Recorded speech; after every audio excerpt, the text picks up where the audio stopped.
computers. I Oh, don't start it now. well, when we hit pause. And as it so happens, I actually got to see, and we haven't even really met before, Rob, but Right. I got to see one of your presentations at the local store, I believe, in Eau Oh. Claire, about your book that was about the day hiking trails of the Chippewa Valley. So Right, we have yes.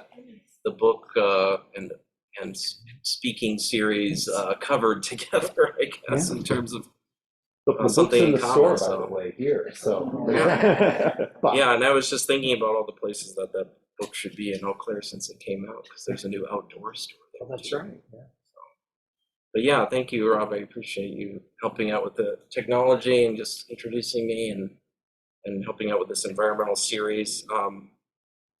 So yeah, I was asked to come and speak about car-free living, and I'm sure there's going to be some pieces that are missing from like what you're hoping out of this this discussion or this presentation. So feel free to like think of questions or like things in your life that you've been trying to workshop in order to live car free, or at least car light, or maybe your family has two cars and you're trying to get down to one or something like that.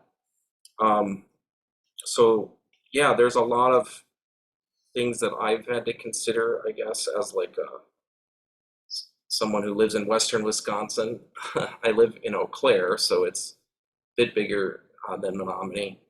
And as Rob mentioned, I'm president of Bike Chippewa Valley, which is a nonprofit that we created really to create, to bring some people together who felt like we needed to create more resources for people that wanted to bike for transportation and not necessarily just for recreation. And obviously, recreation is like a key part of biking as well, and it helps really create infrastructure because like there's a lot of demand for bike trails and safe places to bike. But yeah, I thought it was the most relevant, I guess, title to use for this presentation because I'm involved in all sorts of other things. I've been serving on the city council in Eau Claire for the past 6 years, and Emily Anderson, who's sitting in the corner there, is the vice president of our city council in Eau Claire. So get to work with her, and so there's a lot of ways to like try to influence what is available for people in terms of how the city is built and in terms of decisions about supporting bikeability and walkability and transit that are inherent with serving on the city council. So that's been a great experience, and serving on the transit commission for the city of Eau Claire as well. During those 6 years, serving on the Chippewa St. Croix Rail Commission, which has existed for about 3 years, but I've been the secretary for the last 2. And that's a group that's been trying to get passenger train service between basically Eau Claire and Menominee, Baldwin, Hudson to the Twin Cities, but also like connecting to the southeast toward Madison, Milwaukee, and Chicago. And there used to be a train called the 400 that ran through here until like the very early 1960s. So we really want to get that back. And also been serving on the Chippewa Valley Transit Alliance Board, which started in 2011 when I was living in Menominee. I lived here for about a year and was working at Stout. And that group is really mostly about public transit, but also about biking and walking and passenger rail service. And I was working here actually in almost the neighboring building in the old bank. When Stout was renovating their student center, I had an office there working on civic engagement, helping students connect to the community. So when I got that job, I moved from Eau Claire to Menominee because in order to live car free, it's like, well, you kind of have to live close to work. So it was a great way to kind of dive into a new community, and I met like actually half of you in this room during that time. So that was obviously a great benefit of living here. But anyway, I had a video that I thought would be fun to share before I got too into it. And I'm not very good with technology, so we'll see if there's a way to push the center button. Something good will happen. Okay, here we go. Get rid of the. Yeah, 12-foot trails is the new standard, but I think this one is 10 because it's more sensitive area. And they define the trail around big trees. I like that. So a little less trail, a little more forest. Sure, you bike a lot. What do you like about biking? Why do you bike so much, dude? Well, I think it's nice to be able to see your community and like see who's out and about. It's just such an easy way to get around in Elkhart. Having knowledge of all the best ways to get someplace faster than most people would be able to drive. Yeah, I like the creativity of the different ways. So you should get the best parking spot too, man.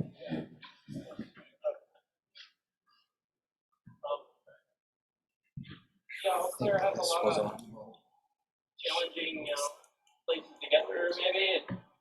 But the more you know, the more experience that you have, the more you realize there's a lot of really good routes. And that's why I created the Chippewa Valley bike map.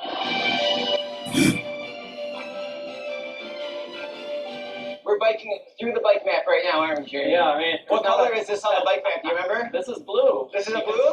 What does blue mean? This is a very comfortable road to ride on. Doesn't have a lot of traffic.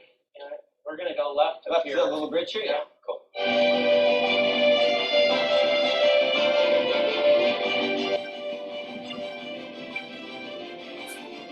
So Jeremy, I know that you bike an awful lot. Do you own a car? No, I don't. You don't own a car. Have you ever driven a car? I've never seen it. There is some evidence of it. Well, let's see. I think maybe around 10 years ago I did. I think I was giving people a ride home from scooters or something like that. Oh, okay. It's a bar in downtown Elkhart. Gotta make sure people get home safe.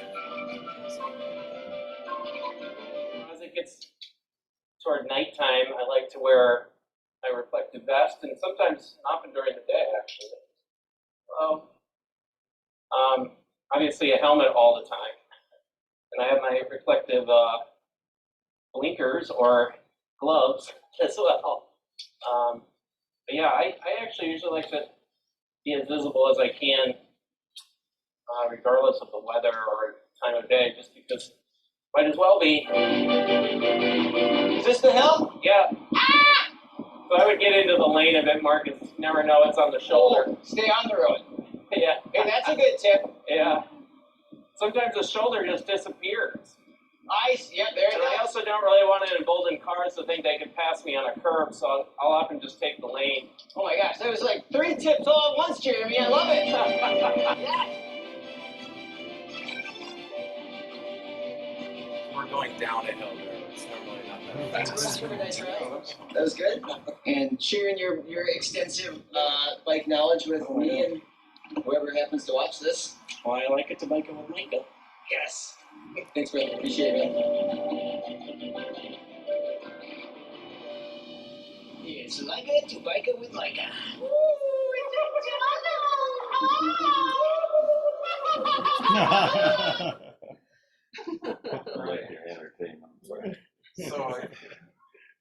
So that I think we try to. You can just hit the red button and yeah, shut the whole thing off. Yeah. So that video was actually that was like back in November or October or something that Micah Davis, who was biking with me, asked me like, hey, would you do a ride with me for my new video series called Leica to Bike with Micah? And that's what it ended up being. It was wild. And Julia, this is my girlfriend, that's her brother, Micah. So kind of a fun connection.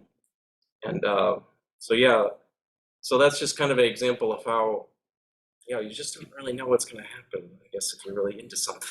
Like people ask you to do talks like this or do fun videos, and obviously it has some. I was thinking of it today, and I was like, actually, there is probably a video I could show that even mentions like car-free living and some tips about it. So I thought that was poignant, and I'm glad that there was a TV here, I guess, to show it. So thank you. So yeah, there's really, so I was mentioning all these organizations that I've been involved with, like City Council, the Transit Commission, or the Bike Chippewa Valley, all these groups, and mentioned the bike map in the video, and actually have copies for everybody. But really, like, a lot of the practicality of being able to get around and has been like partly possible just by getting involved as a citizen, I guess, that I wanted to really kind of bring home the point about, because the infrastructure in our communities is really kind of built for the automobile for the most part, at least over the last 100 years. And we obviously, in downtown Menominee or in a lot of the older neighborhoods of Menominee or Eau Claire, there's infrastructure from before the automobile that is often very well loved and like are still very vibrant places. But we need to, be very intentional about how we're preserving those places, and also the newer infrastructure, how we're building that to accommodate a variety of modes of transportation. So really, like, getting involved in like helping to create organizations that can sustain that type of infrastructure or enhance it is like kind of a big theme for me, and just the way I've spent a lot of my time. So I think like just living car free opens your eyes to all of the lack of infrastructure that is maybe for you, or like maybe you're mostly a walker and you're realizing that actually there's not really very many ways to cross this street, or like this street is dividing my neighborhood, or we saw this example of how Stout Road can be different if you re-envision it, and now it's not quite as hard to cross as it was, but it's still like, it's not probably what James Huff Stout had envisioned back in the turn of into the 20th century, when that road was designed. But sometimes it's a survival issue that we're dealing with when we're out there as people not in like protective boxes, basically.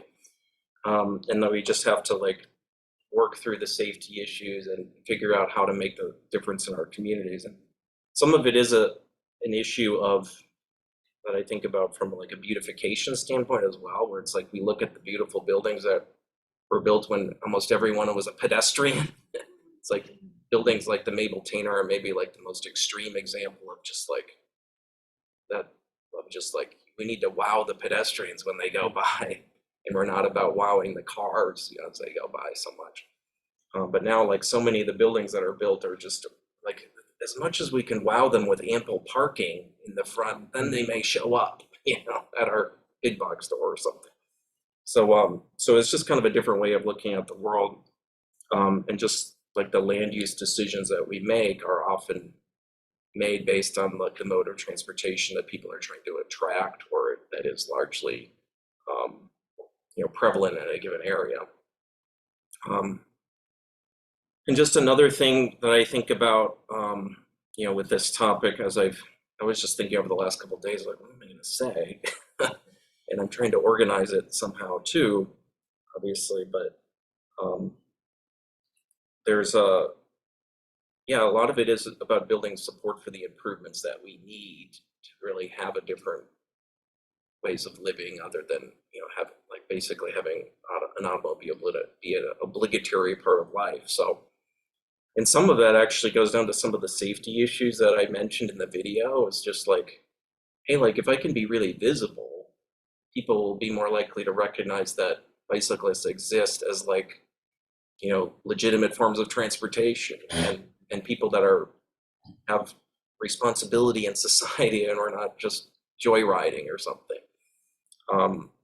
So it like, and then it also, I've just noticed you get a lot more space if you like have a bunch of obnoxious lights and reflective gear and stuff, and you may feel a little nerdy at times, but it's like it's sort of a small price to pay for like surviving too, and safety, right? And I've really had very few problems like since I've kind of made myself more visible, and like using a lot more and just being very intentional about following the rules of the road, like hand signals and,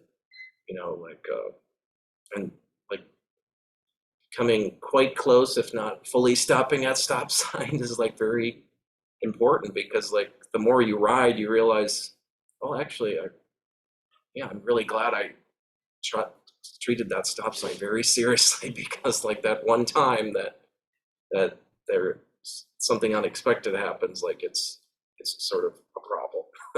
And if the more you're on your bike or the more you're walking and you need to cross that street every day, it's just like the more you need to make sure that the drivers are seeing you, or that they understand that you have a right to cross that street safely and that you have a right to be there. It's kind of the process, I think, of building support for better infrastructure is the more I, in some ways, behave myself. At the same time, I realize a lot of people just get frustrated with like, oh, this street never is easy to cross, so I'm just gonna like get out there and like do it.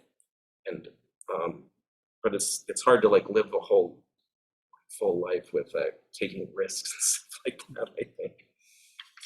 So so I think ultimately the advocating to make those streets safer and like actually being involved in the infrastructure advocacy is like a big piece of the puzzle. So I grew up actually a little more background. I know I'm focusing a lot on that. I grew up in Stillwater, Minnesota, not too far away, over in Minnesota side of the St. Croix River, and that city was largely developed before the automobile because it was a sawmill town that never really grew until the tourism industry really came like 100 years later, basically. I lived in a house from 1881 that was like right on top of the hill. So I could walk downtown. That really didn't even make sense to bike downtown because I'd have to bike right up the hill again. So it was like a very walkable place. And then I could bike really to school or to a lot of other places. And my parents had one car. It didn't really, so once I was old enough to drive, or my brother was old enough to drive, it wasn't a matter of, necessarily having a lot of opportunity necessarily. But my parents were very intentional about making sure we got used to walking places and biking places, and we had bikes, and they invested in that. But there wasn't really like public transit other than to the Twin Cities. There was a bus that was more time for commuting to the Twin Cities, and my parents did work in downtown St. Paul and did take the bus sometimes to get there but that was the only bus route. And then, when you graduate from high school, it's like, well, you go to, like, I went to college, and a lot of people do, and it's like that environment is very conducive to car-free living, and it's kind of like actually kind of hard to drive to campus or keep a car on campus and stuff. So it was just sort of this automatic thing that a lot of people don't necessarily feel out of place living without a car when they are in high school or in middle school or even in college. So none of that was like particularly, didn't feel strange necessarily. And then graduate school in La Crosse. So I went to UW-Eau Claire for grad school in La Crosse. And then I was here, and like all of these are college towns, it's like that does make it easier. I do go through Menominee still on my bike, and sometimes on intercity buses as well. There's the Badger bus that serves Menominee on the Fridays and Sundays only. It's kind of to take students between UW-Madison and UW-Eau Claire and UW-Stout, and then also University of Minnesota. And actually, we'll be taking that next month to get to UW-Madison. But and then there's also a bus that used to be called Jefferson Lines, and now it's called it's like under Megabus, and it has Coach USA. So I think you buy the tickets under Megabus, and you can take a bus between Menominee and the Twin Cities, or Menominee and over to like Eau Claire, Green Bay, and Milwaukee every day of the week. But it's just one bus in each direction each day. but I do take those, and like it's super affordable actually. And it goes right to UW Stout, so it's like right in the center of town.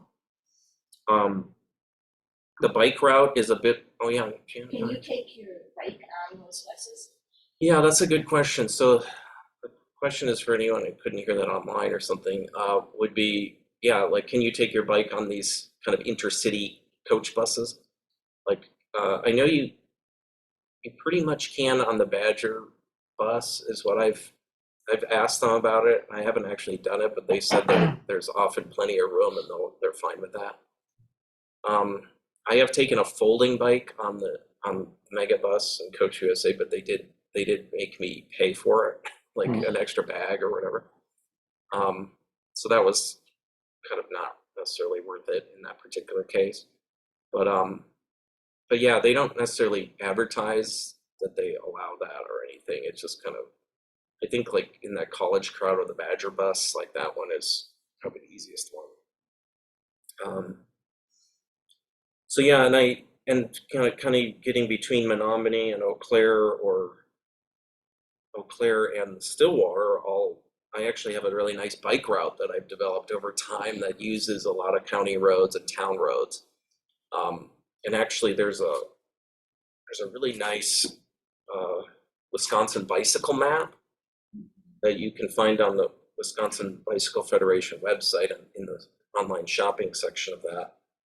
And they worked with the Wisconsin Department of Transportation to map out the entire state in 4 different map sets. This one is conveniently basically our region with Eau Claire and Menominee in the very center of this map set. And I was involved a little bit in creating this map set when I worked for the Bike Fed, but this is kind of an older edition from 2015, but it gives you a sense of the immersiveness and detail of opportunity that there is to bike in a lot of very rural roads are marked in brown there on the map, and you'll see like Buffalo County and like Trumpeter County and stuff is just very hilly, but also very bikeable, and very low traffic roads, and shows where the trails are, like state trails and stuff too. I can like pass this around or maybe fold it in such a way that it's easier to handle and see this specific area, but this is what I use primarily to piece together a route, and basically, it is pretty hilly to bike between Eau Claire and the Twin Cities because you're often going through these valleys where the river is heading toward the rivers are heading toward the Mississippi, and they've carved out some pretty serious geography. But if I bike to the northwest and where my family cabin is in Polk County, it's almost like mostly going up the valleys and much more doable with fewer hills. And yeah, biking between the Stillwater and Eau Claire like takes me like a day. Like I want to set aside like 8 to 12 hours, stopping in Menominee for breakfast, usually at the Menominee Market food co-op, and then you can stop in there's like this new Indian food restaurant in Baldwin, like in the south of the freeway there. Like that's just off my route. And then Hudson is good for dinner, so you can kind of eat as much as you want if you're on your bike all day. And finding these low traffic county roads and town roads and just kind of piecing them together each time biking, like finding a slightly different way to go, maybe to avoid, I just found a way to avoid like most of Highway 29, leaving Menominee by finding some little town roads and just like these little creative side adventures. And obviously within Dunn County, and I think it's really just in the city, there's like the Dunn County Transit. So that can be an option for folks within the city. In Eau Claire, there's Eau Claire Transit, but there's no Sunday service, so it's a matter of like maybe not being able to do certain things on Sundays. But yeah, like learning the urban transit systems can take a lot of time, and the information that's available for them is often not great. So it's a lot of just like maybe trying to do a low risk trip where you're not like trying to get to work or something. Maybe you're trying to, go shopping or something like that, or just go on a bus adventure. Like testing it out before like you have to do something that's really important can be helpful. But yeah, I kind of wanted to go into, make sure we're not like going through this time too horribly. Plenty of time. 6:30. Okay. So I was trying to break this down a little bit of like some of the reason to go car free is like it's like things that really benefit yourself and like care for yourself, but also like there's the category of caring for your community or for others around you, and then there's care for the planet. So I kind of have some ideas related to each of those. So caring for myself, I think that one of the number one things is affordability, and Rob was talking about this earlier. There's a lot of statistics out there about the cost of owning a car. And AAA, which is basically an automobile advocacy organization, the American Automobile Association, they estimate it's about $1,000 a month to own and operate a new car. And like, I don't know what percentage of people actually own and operate new cars, but generally, with depreciation and all of that too, which happens very quickly with a new car, it can average out, to be $1,000 a month. So $12,000 a year. Average cost of a new car sold in 2023 was $48,000. And that's something that's been going up very quickly lately. And used cars have even gone up a lot. And then here's an interesting like affordability statistic for society, maybe as a whole, is just in Wisconsin, we as a state spend about $14.4 billion a year on purchasing fossil fuels for power plants, like coal for power plants or natural gas for power plants, or gasoline and various things related to transportation. So just on the fossil fuel out of state, we don't really have these resources locally in our own state so it's like all this money going out of the state to purchase something that we're just kind of burning up and polluting our planet with, and it's just like pretty crazy. And then there's an interesting affordability measure that United Way has put out called the Alice Report, which measures the household survival budget, for a family that's like kind of just getting by, like surviving. And so for a family of 4 in Dunn County, this United Way Alice Report said that it was a little over $800 a month for transportation. So that could include, and that's just kind of getting by. So that's probably someone with a used car, or a family with a used car. It could mean that they also have 2 cars, and maybe to keep one of them working, sometimes you need to have 2, especially if they're used cars. So, and that's actually about the same amount, if not more, actually in this report. It's more than the cost of housing for a family of 4. So it's just like transportation and housing. We hear a lot about affordable housing, but we don't often hear a lot about affordable transportation, and the automobile is definitely not that. I wonder about high school kids buy cars, and then of course they have to get a job to pay for the car, to drive to the job. Yes. So there is and there's even there's actually a cartoon in here basically what Jan was saying was that people, like we think about high school kids, they're often working to pay for their car so they can drive to school and be a little cooler maybe or something.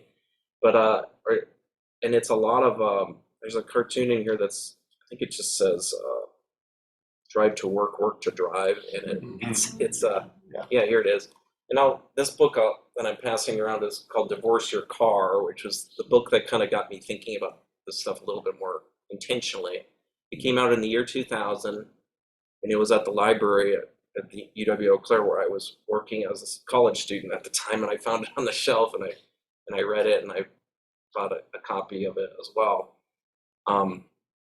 But yeah, basically, yeah, Divorce Your Car has a lot of really great cartoons that get you thinking, but also like the actual written content of the book is tremendous too. But yeah, I remember in high school there were friends that would sort of disappear because they were suddenly working to go and pay for a car, or maybe some of them were, raising money for college, of course, too. But like a lot of them kind of disappeared because they were working so many hours, and then once you have a car, it's like you're kind of doing different things, and like if you're not necessarily in that circle of driving to these cool places to drive to in high school, like you just don't see them anymore. So I kind of noticed that as like kind of a weird side effect, I guess, and an unfortunate thing because a lot of my friends kind of were working all the time, and they couldn't hang out, but they could drive quickly to school more quickly than I could take the bus. So I guess that's the trade-off there. But the kind of on the affordability side of things too, like in terms of like a benefit that I found is that like if you don't have a car, you're not really going to go shopping as much. You're not going to be buying tons of things all the time. You can't just buy whatever you want whenever you want to. So that's just kind of interesting aside too. But kind of also going back to the structural affordability issue is the cost to cities and in the state and the federal government on big highway projects or all of the parking ramps and things like that. Obviously, I don't think there are any parking ramps here in Menominee, but once you get to Eau Claire size, it starts to be part of the conversation. Then it's like $30 million to build a giant parking ramp. And like through the city of Eau Claire, when we were debating whether to do a vehicle registration fee, we researched where all the money comes from for our local streets. Well, most of it is coming from property taxpayers and people that live on those streets who are paying assessments. So it's not really the drivers that are paying for very much of the cost at all of local streets, unless you institute a vehicle registration fee, and then you can maybe start moving the needle a little bit. Obviously, everybody benefits from streets and stuff, but like the disproportionate focus on like people even that don't even have a car, like having to pay for it is kind of wild. And in Milwaukee, there was just in the paper this week, there were almost $2 billion were approved for to add an extra lane on a couple miles of I-94. Bring it up to 8 lanes. Yeah, bring it to 8 lanes instead of 6. It's like, well, that's all we got out of like $2 billion, So like there's huge like federal money that's involved in all of this that gets a little, and when you compare that the amount that goes into bike trails or public transit, it's just like pretty wild. Some of the more personal benefits too are like health is obviously a big one. Active transportation provides like built-in exercise during the day. And chronic diseases are becoming just a bigger and bigger expense and healthcare concern, and like the more we can get people active, the better.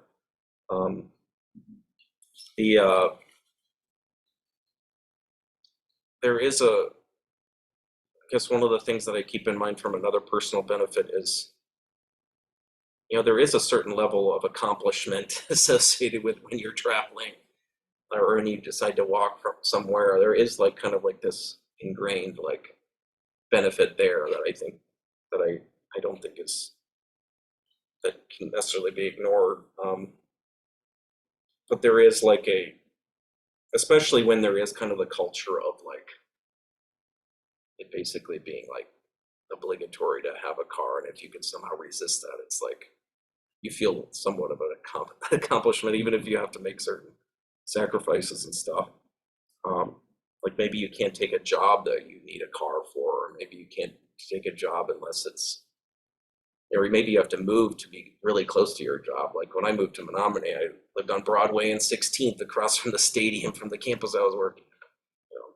So you have to make some big choices. Maybe you can't visit family, or maybe as often, things like that. But really, there is a lot of freedom that I think that's built in with car-free living. You know, just like not having to worry about car repairs or about having to save money for certain things like that, or just the headache of like logistically, how do I even know there's a problem with my car right now? And just like all the technology that's now built into cars, and if you have like one fender bender now on the front end of a car, it's like an automatic $4,000 with all the technology and the cameras and stuff. But that same crash like 15 years ago would have been $1,000, $500. There's I think one of the interesting freedom related benefits of this is like you're kind of forced to learn how to ride the bus, how to safely and efficiently walk, you know, within your community, and how to bike in your community. And like it's this just what you learn, and like it actually gives you all of these options, you know, to get where you need to go.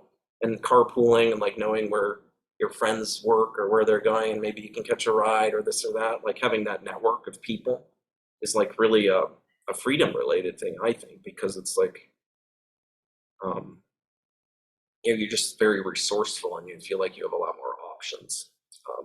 Because I think a lot of the automatic idea is that, oh, I have a car, I'm just going to do that, and then, but as soon as you don't have that car, it's like I have no idea what to do right now. So yeah.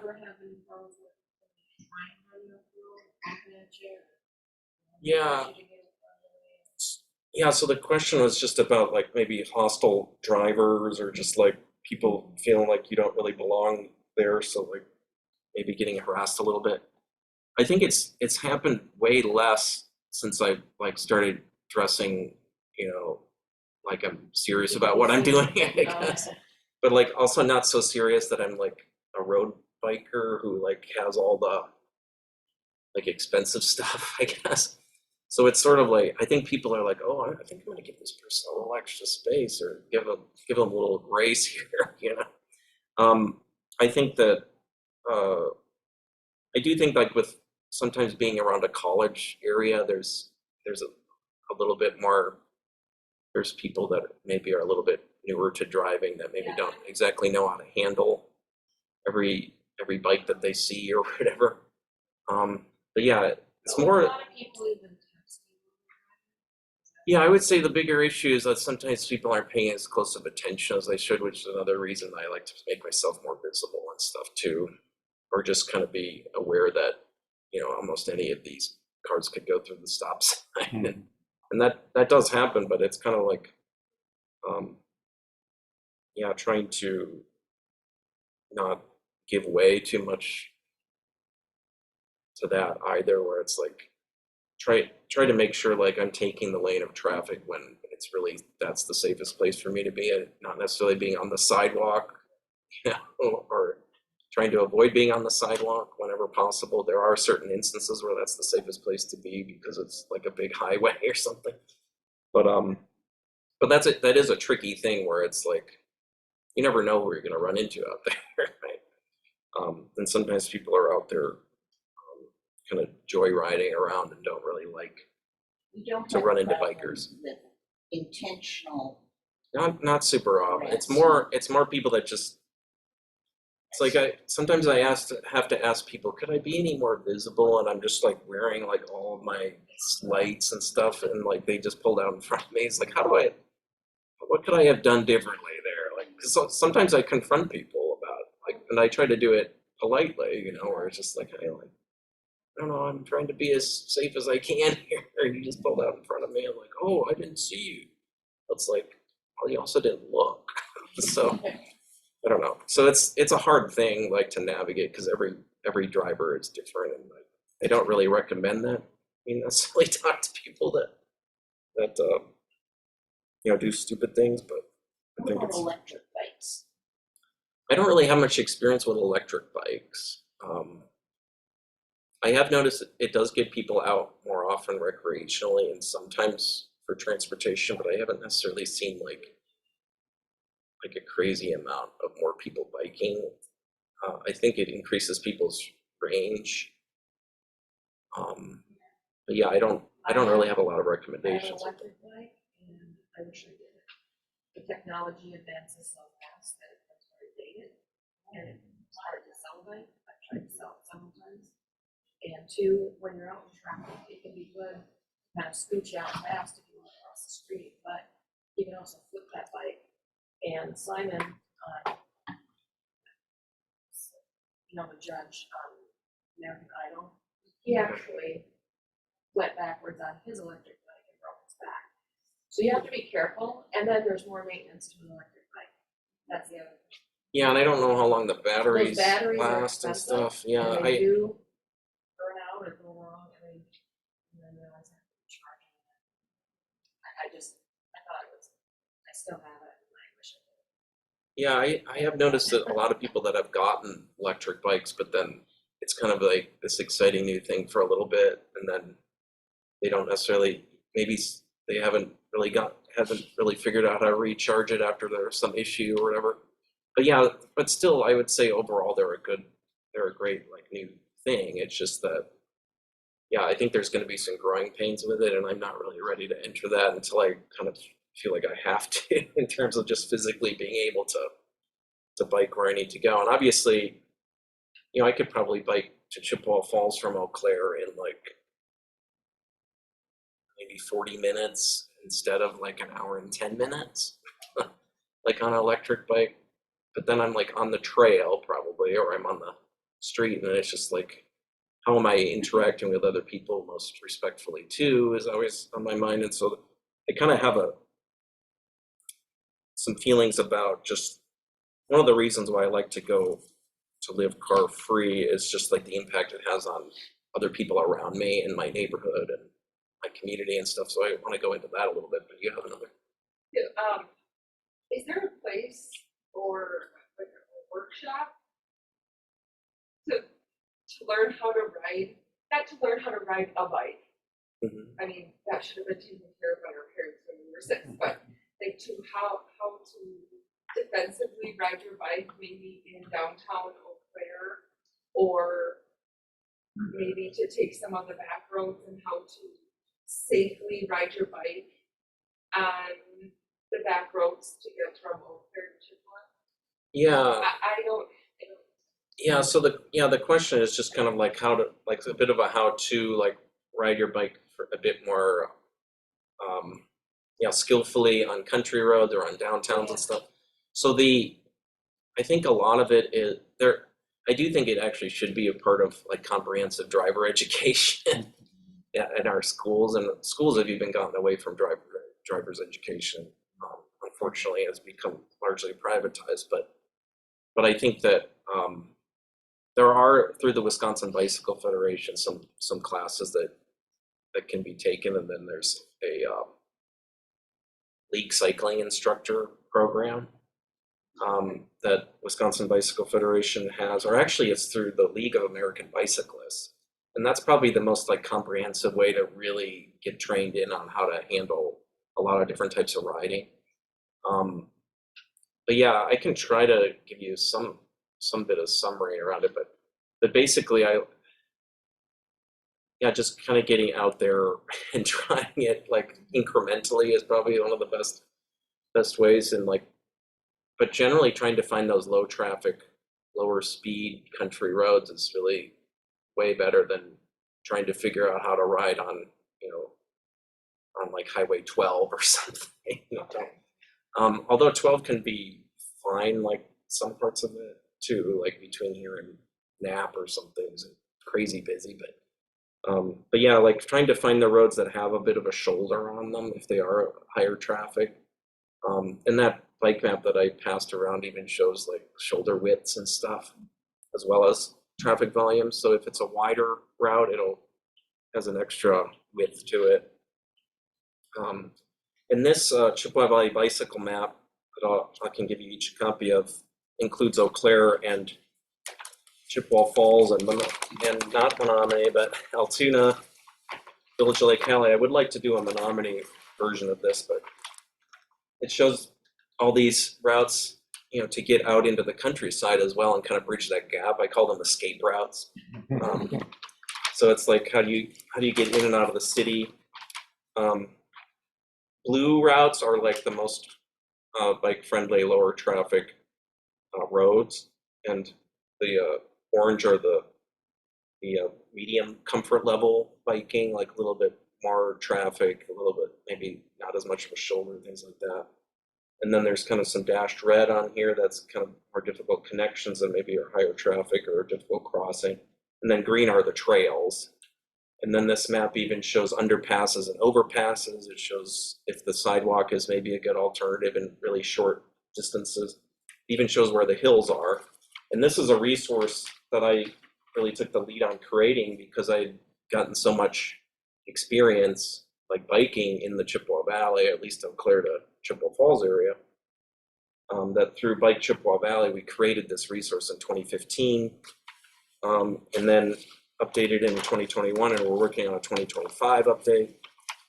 There's even a central Chippewa Falls map that shows like in much more detail, or at least larger scale, so you can actually see it easier. And then there's a central Eau Claire and Altoona version on the back too. So I can pass this around as an example, maybe just the central Eau Claire and Altoona section, so you can kind of see how immersive that is. And like this resource had to be created over a period of years based on knowledge, not just from myself, but from other folks, like of just like, how can you actually navigate and choose the best routes? Because I think that's most of what it actually is. It's not necessarily the skill of navigating. I think that's like half of it. The other half is just how do you be really savvy about what routes you're taking, and that will make your life a lot easier to begin with. But yeah, it takes a lot of, like, in order to make this resource, it took me like 10 years probably, you know. So Menominee would be a fun project, you know, or maybe we could go up to Lake Tainter or something, include the countryside around it. But yeah, I just thinking of, you know, caring for others in my community, like in this car-free venture, I just kind of think about how if there's one less car in the world or one less car going down the road on that particular day, it's like, it can only be a benefit. So I don't think anybody really loves to have a ton of traffic going by their house unless maybe they're a fast food place and they want them to be lured inside. But there's kind of this, and like serving on the city council, and maybe Emily has this experience too, but a lot of the communications that we get from the public are about complaints related to the automobile on some level. It could be that there's, you know, it's traffic speeds or you know, a dangerous intersection, some sort of safety issue or parking issues, or maybe they got a ticket for something, you know. So there's kind of like this whole arena of things that I think, you know, it's like, oh, it's probably okay to have one less car taking up the best parking spot in front of my favorite restaurant or something, you know. Someone else can have that, and maybe that person can't walk as far as I can or something. So just kind of thinking about it from that really basic level, and just like the localized pollution of cars are still a big thing, that maybe just because the smoke isn't black in your face like maybe it was in the 70s, it's like it's still there, and there's microplastics from tires, there's all sorts of crazy environmental impacts.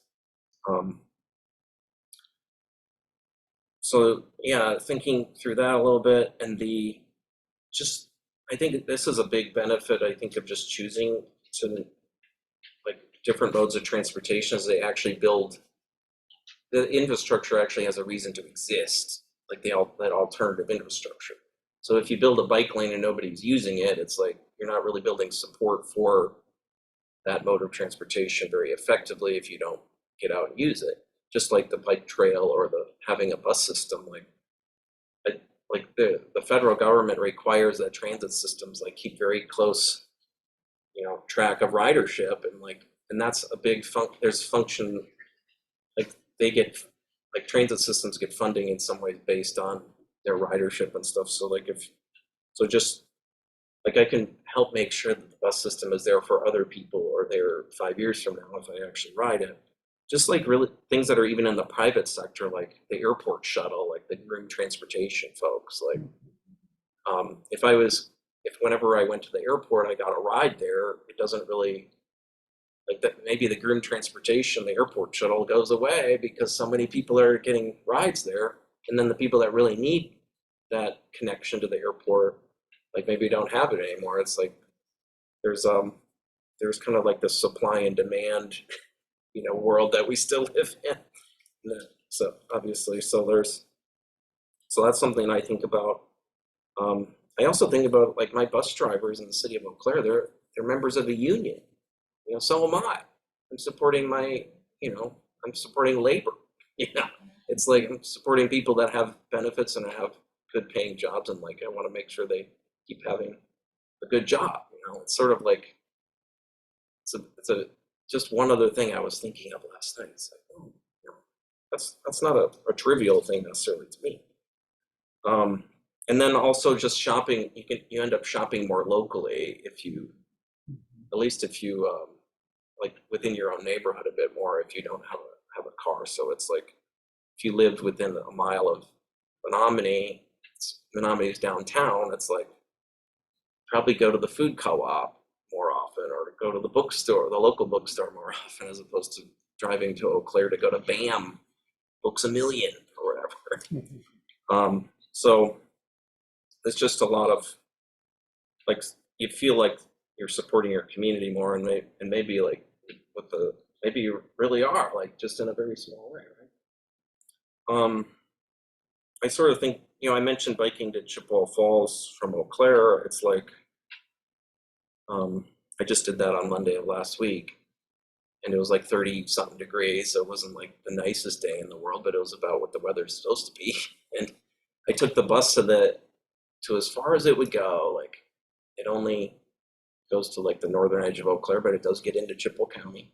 And then I had my bike on the front of the bus, which we have bike racks on all of our buses in Eau Claire. And then I just rode the rest of the way, which was about half the way further to go. It's 12 miles total between the bus and the bike. And it's like, so there's ways to combine things together. I was using the Old Abe State Trail, so that's, I'm showing that there's use of the trail in the middle of the winter. When I did that trip in January of last year, and like that trail had just been completed, and the city of Chippewa Falls and the village of Lake Hallie had both sort of neglected plowing it, and I noticed it because I had to use it. And so I was able to send them like very polite feedback about, hey, like, this used state funding, like you have to keep it clear in the winter. And they were like, oh yeah, we're supposed to do that. But like the highway department in Chippewa County was pushing snow onto the state trail even after the village of Lake Hallie had plowed it. So that actually the village of Lake Hallie was doing what they were supposed to do, but then the county went in and put a bunch of ice on it. So there's a lot of like advocacy built in, as you can hear, and just creating resources and stuff that really make this possible too. And then, when I get to Chippewa Falls, I grouped a bunch of meetings together. You kind of have to do that. Be efficient about your trip or whatever.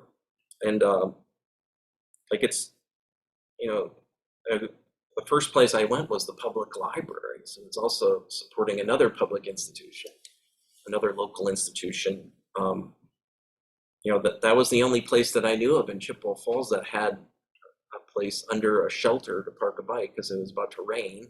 It's going to rain during the day while I was there, and then clear up by the time I needed to go home. And plus they have like bathrooms, they have a place you can warm up and you can check the internet, whatever you need to do. It's like you sort of are tied to you're tied to different places and important places in the community. Like if you biked or took transit there, as opposed to like if you drive, it's like, oh, I can just bop home, or I can, maybe the gas station is more important than the library or something. And so one thing I appreciate is just like being tied to those community resources, and just feel like I'm supporting the community in that way. And just kind of that bigger picture, which the environmental series is about here, is like caring for the planet. It's like a big reason to go car free, and it's now that transportation is, of all the different sectors of greenhouse gas emissions, transportation is number one now. It used to be that the electricity generating sector, like utilities and stuff, was number one in terms of greenhouse gas emissions, and now it's transportation. So, and it's going to be the harder one, I think, to move. It's going to, like moving toward electric vehicles is going to help,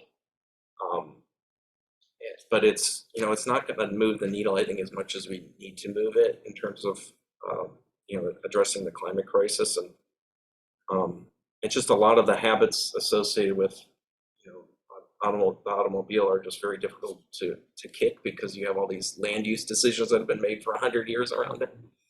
And the distance between everything is so much larger. Sorry, go ahead. Do you think COVID and things being shut down and stuff made a difference in people's attitude about driving, or it actually made it worse? I think it's definitely a combination of whether COVID, made it worse, or I think it opened people's eyes to like just getting outdoors and doing and like wanting to, and the need to like do things with other people a bit more. But like at the same time, a lot of people have gotten more dependent on cars, because like drive-throughs there's drive-through voting now in Eau Claire that's never going to go away now for early voting, right? Mm-hmm. There's a drive-through at the public library in Eau Claire now. That's never going to go away now, because these structural things were like put in place because it was like a necessity in this moment, and most people had cars, so it's like doubling down on that, and then just making sure that there's an option for someone to ride their bike or walk through that drive-through voting thing is something that we do allow in Eau Claire. But it's like you go to the bank or the credit union, and it's like the hours for the drive-through are much greater and available than going into the building, into the office. You used to not be able to get a COVID shot or like a test or whatever unless you were in a car at a Walgreens. You couldn't walk through. You couldn't walk up into the building, or you couldn't you couldn't walk down the drive-through thing because of safety issues.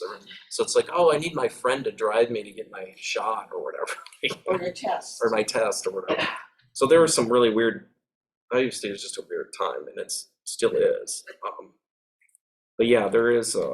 But I do think that public transit ridership went down like crazy across the country, and now it's like it's not back to where it was before yet. So that's a huge.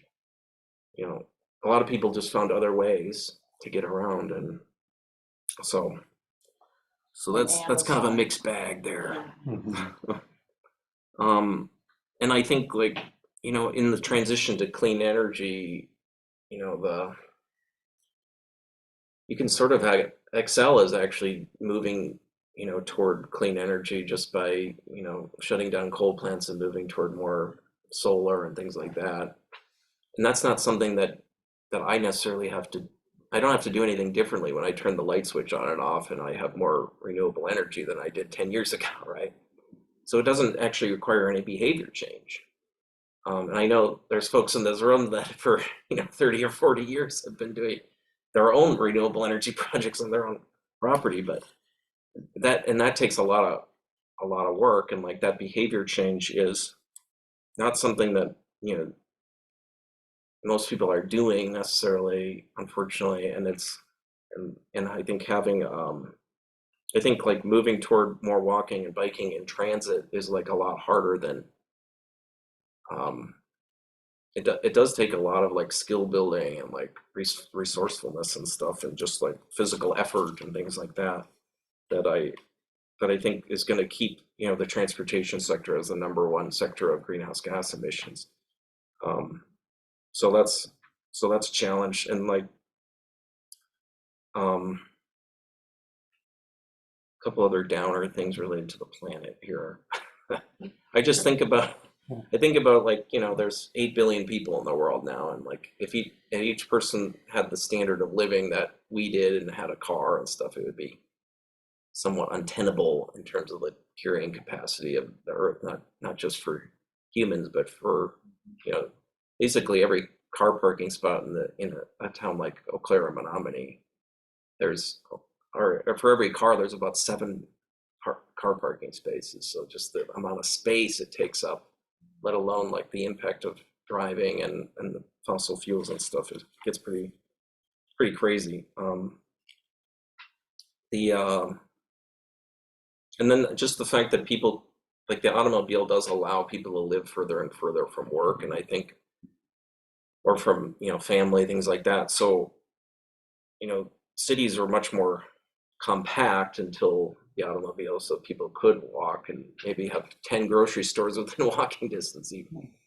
And now it's like, one of the things that is uncertain, and I have no real predictions about related to autonomous vehicles, is that it could result in people feeling they can live even further away, because it's like, oh, I can watch a whole movie now between home and work, you know, because I don't even have to like drive right now.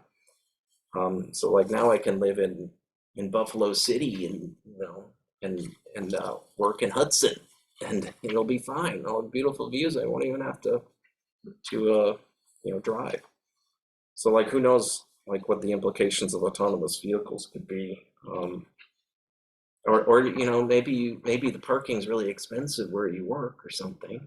So it's like, oh, I'm gonna have my autonomous vehicle bring me to work, and then it's just gonna drive home again. And then it's not gonna do twice as much traffic. Well, I see that the possibilities for that though is that there's one vehicle for your, say, your neighborhood or something, and it takes the children to school, and it takes the one parent to one job and one parent to another job, and you know. Yeah, and if people were using their cars like that anywhere close to that efficiently now, then maybe I would believe that. But I do think that there could be, you know, some efficiencies built in there. But at the same time, it's like, I just don't know. I just don't. That's just, you know, a lot of people like to have their own vehicle too, and it's like sharing a bunch of, I don't know. I do think the emergence of of like car share hasn't really taken off, of like where you actually like have a membership and you can use this car in your neighborhood or whatever. But you know, things like the ride share programs, like the you know, Uber and Lyft and stuff, like, are still somewhat popular, and those could take off a bit more, I'm sure. And they are certainly a decent option, and taxis and stuff too, for like, if you do have to, like, if you are generally living without a car but occasionally need to take an Uber or a Lyft or something, I think it can be a good option. But kind of going back to like, how well are these people getting paid or compensated for the fact that they're, you know, a lot of people are driving Uber and Lyft are not making very good money, and if I can support a union bus driver instead, I'm going to do that, right? So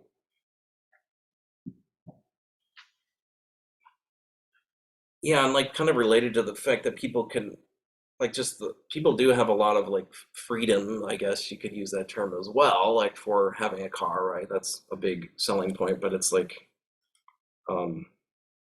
are people really supporting their local community that much, or even familiar with it? There's a lot of bedroom communities. Stillwater became one, essentially, to the Twin Cities in many ways. So it was like, oh, I can live in this town and then work here, and I don't have to pay any attention to the town I'm even in sometimes, or either of those towns. Or like, you know, Costco in Eau Claire now, right? It's like, or people can be driving from Ladysmith for that once a week trip, and then the grocery store in Ladysmith closes down because there's so many people like leaving their small town. Just so many implications of of just the ability to drive like huge distances very, very quickly. But yeah, there are a lot of limitations. I kind of have a section on that I can go back to. It just takes a lot of planning ahead. So like if I, when I went to Chippewa Falls on Monday, I was like, well, I better set up a meeting and meet and like, but it kind of like forces you to be like, oh, I'm going to do like all of these things while I'm there, and all these things I've been meaning to do for a while. So and like, how do I dress? Like, hey, it was going to rain that afternoon, so it's like, and maybe I have different types of meetings that I'm doing. Like, do I need to dress differently for when I'm biking versus when I'm meeting with a city council member or a county board member or this or that? So like, how do you pack and carry all those things on a bike? Like that takes a lot of experimentation over time, and like having a bike rack and having bags that attach to the bike so you don't have to have things on your back is like really key. Where am I going to get water throughout the day, or like where am I going to do I have to like combine like transit and biking to get there? And how is the weather going to change? Like what if I stop at too many garage sales on the way back? How am I going to carry it? That's definitely been a thing. But yeah, you're also limited. Like when I go garage sailing, I'm like, sometimes I intentionally do not bring my bike trailer because I don't want to buy everything, or like a medium amount of stuff as opposed to bringing a pickup truck. Back home. Yeah, well, like we had to go back to your car once even to get some things. Like I filled up a bike trailer, and then there was like all this furniture that we bought. There was like, yeah, I guess we have to go. But and then combining trips, like today, like the Red Cedar Watershed Conference is happening. As some of you were there, right? Like when Ann was asking me when I wanted to come and talk about for the environmental series, I was like, well, I'm going to be in town on the 14th anyway. So it's like, efficiencies have to be built in. And like, I knew someone who was on the planning committee for the conference. I lived in Eau Claire, and they were arriving early, and I could set up my table for the organization I work for. I work for Citizen Action of Wisconsin, another organization. But so I had a table there. I had to bring my stuff. I was thinking about biking yesterday because it was beautiful out, kind of scarily warm, low wind, but I had a meeting that I had to be at in Eau Claire at 7 p.m. and it would already be dark. It's like, do I take this ride, or do I skip my meeting and bike and find a friend I can stay at their house or something? That's some logistics and planning and stuff, and like trying to find those options.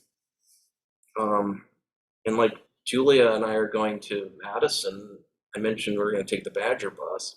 We're going to take it down on the Friday, spend the weekend, because on the Monday I'm speaking at a Healthy Communities conference on Monday, and then we're going to ride back with one of the planners of that summit who lives in the Twin Cities, who can go through Eau Claire and drop us off. It's just like the logistics of it are really not that complicated most of the time, but they can be a little bit in terms of like trying to go, try not to drive places. And as I mentioned in the video, I haven't driven in 10 years, so it's interesting.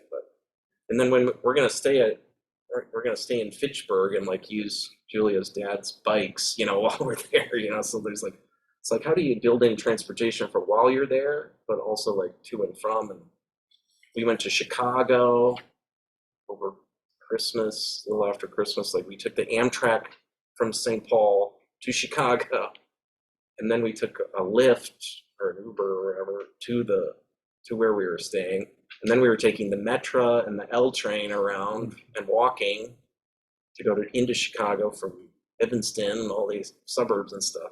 And then we took a Greyhound back because it was like way cheaper than taking Amtrak at that particular moment. It was just like, so all the mix, but then you like learn all of these interesting modes of transportation. You get to see the Mississippi River out of your window, like while you're on the Amtrak train. It's kind of, it's interesting.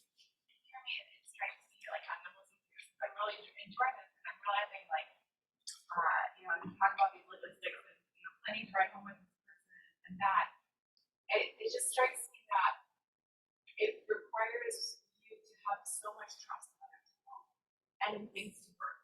And I think that that's maybe part of the reason why I think I hold on to my car is because I don't have that trust, you know. And so Yeah. I don't know, it's really fascinating to me.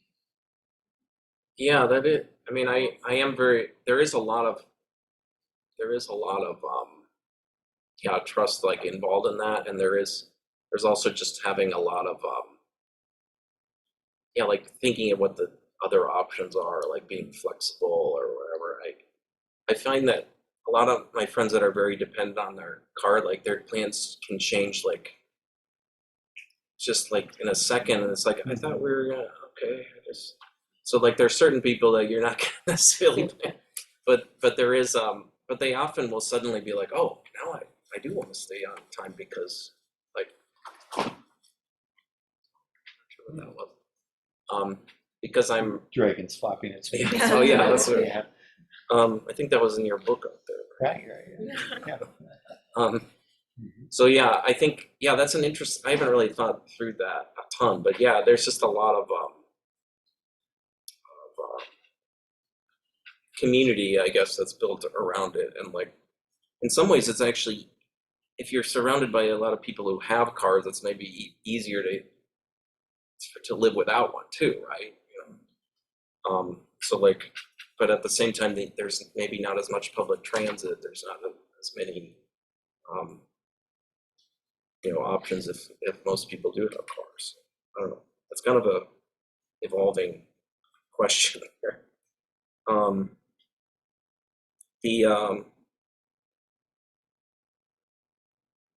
Yeah, and one of the other limitations is yeah, like there's a lot of times I'm like, oh, I'm just not going to go buy something at this moment. But now there's the emergence of online shopping, right? And like, how do you deal with that? And it's like, well, there's a lot of transportation and emissions associated with that. And so I generally don't really buy things online, maybe like 5 or 6 times a year for things that are really you can't find locally. So trying to stay on top of like trying to support local, you know, stores, and so they're actually around is kind of a piece of this for me. But yeah, you can't like it's hard to buy a ton of groceries at a time, or there's certain places like the mall area where I'm just not going to go that much because the traffic is a little trickier. Although we do show people on the map like how to get to the mall from a variety of different angles. So it's like if you really need to go there. You know.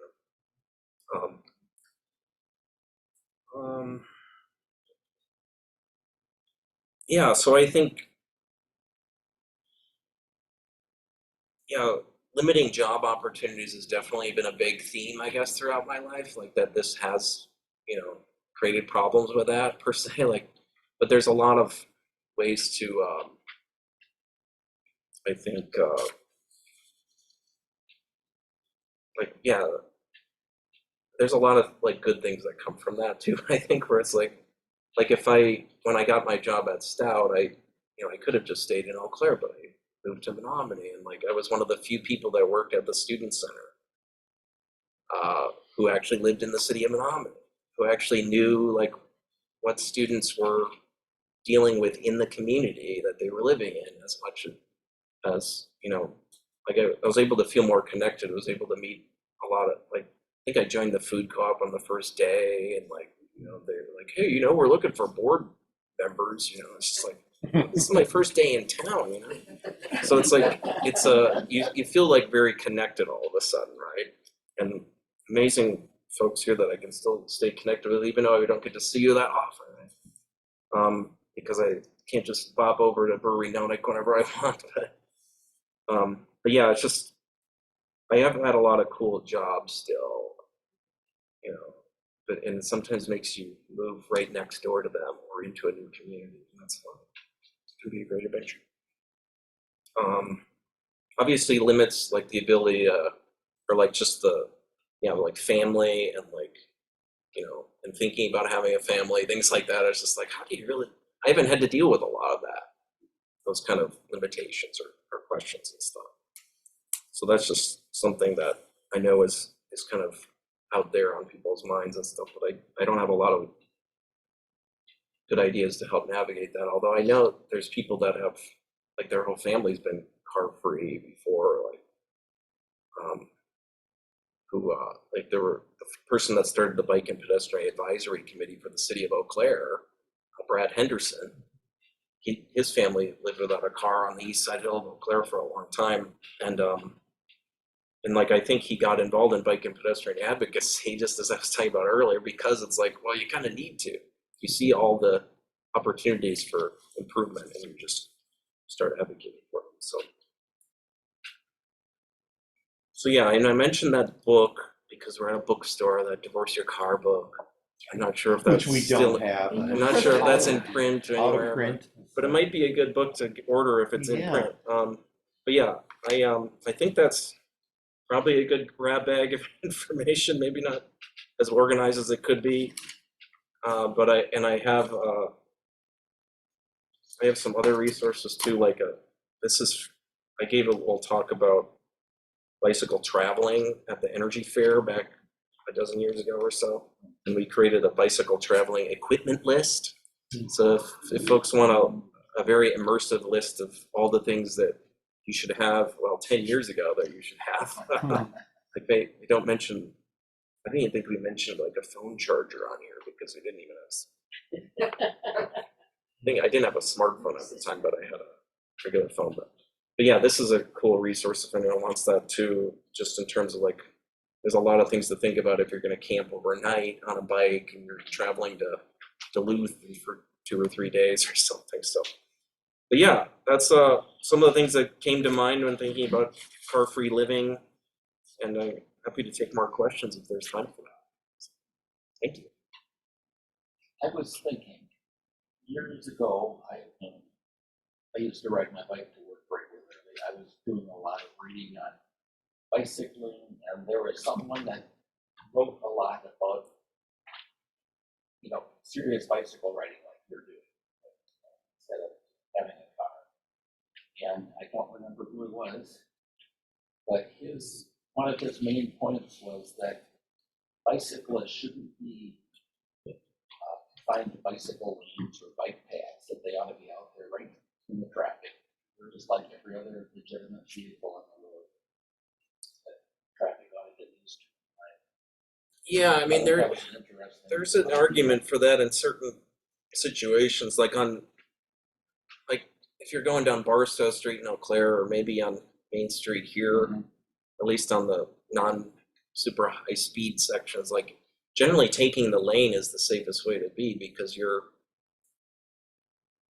don't really want to embolden cars to like pass you in a 25-mile-per-hour zone, where there's all these parked cars and doors that could open. You don't want to be close to you don't want to be within 3 feet of a car door. You're legally supposed to stay 3 feet from anything, and cars are supposed to stay 3 feet from you. So that puts you in the middle of a lane in a lot of like very urban core places.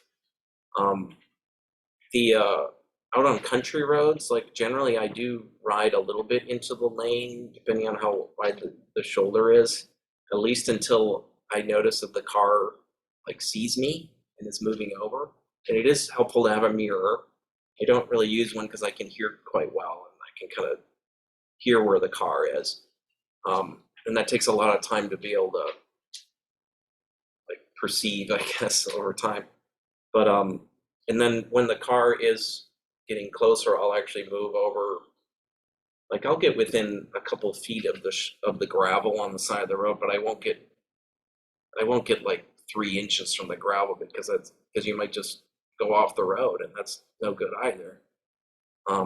So yeah, there is kind of a balance there where there is a lot of good reason to make because you do make yourself more visible if you're more in the lane.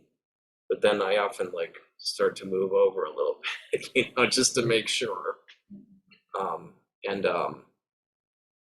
Yeah, especially, we have a lot of curvy and hilly roads too in the country and in town. And you just have, that's why, hey, like give a full stop at that stop sign, because there's some tricky stop signs in intersections too.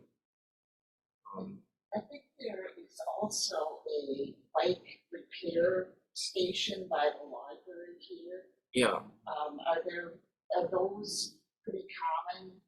yeah, they're becoming quite common to the point that I was even thinking about putting them on the map. Oh, good idea. Because a lot of them have, but not all of them have a tire pumping, tire pumps and stuff. And sometimes they do get vandalized and the tools are all gone. That doesn't happen often in like these smaller cities, but in big cities and stuff that happens. But yeah, they can be a helpful resource. I remember this is an example of that, where I saw one of our city planners who was new to town, like very active on Facebook. And usually I'm not friends with city staff on Facebook, but they posted, like, there was someone who's very bike oriented. They were actually advising our bike and pedestrian committee. But they saw this new bike repair station in town, and it was in a spot that they thought was really weird, and it kind of is. It was behind like a new credit union that was built like in a very commercialized, car-oriented part of town. And hidden away, like back behind the building and stuff. And she posted it on Facebook, was like, why is this thing put here? Like, this should be in a much more prominent location and all this stuff, and like somewhere else, an entirely other part of town. Nobody bikes around here. And like the next day I had biked to like this book sale. It's book themes, I guess. But and that was like right by that, because the library is at this temporary location right by this new credit union that was built with this bike station. And like when I got all my books on my bike and everything, as my tire was flat. And I was like, oh, I don't think it was because like the weight of the books or anything, but it was just like the tire was flat, whatever. I was like, man, I wish there was like I had like an extra tube with me and I had a tire lever, but for some reason like usually if I'm within the city, I don't have my pump with me necessarily. And I was like, man, I just remember this person posting yesterday on Facebook that there's a bike repair station with a pump like right over there, right behind this weird spot, And so I went over there and used it, and like there's like this big highway, like Highway 53 is like going by right over there, and people can see me like working on my bike. It was super weird, and that's the only time I've used it, but it was just, you never know, and the more that these things pop up, the better, I think. And like it was considered like an employee benefit, basically. They even have bike lockers at the credit union next to this repair station. I think it was like, yeah. I think it was a credit union. It might have been a merchant's bank, though. I don't know. I don't know. I would think that would be a real useful thing to know where they were. Yeah, I think, putting it on the map would be a good thing. Now that there are enough of them. I know university campuses will typically have a bunch of them. Kennedy from Visit Eau Claire says, I have Eau Claire's bike repair stations mapped. Oh, nice. Yeah, I know Kennedy, and we worked on some map projects. Yeah, but I don't know what that means exactly, but. Oh, yeah, that's awesome, Kennedy. Anyways, yeah, like there's a map somewhere. Yeah, Kennedy actually makes maps for Visit Eau website. Claire, and for other groups. Yeah, that's awesome. Yeah, so we'll have to add that as an element. Right. That'd be great. Thanks. I'll lock up you later. Cool. Yeah, any other questions or ideas or other advice? Is there a whole category of things I didn't cover? Because I know some folks are like, what is the how-to of it is maybe something I didn't cover in every aspect. It was more of some of the philosophy and some of the things that have crossed my mind in this venture.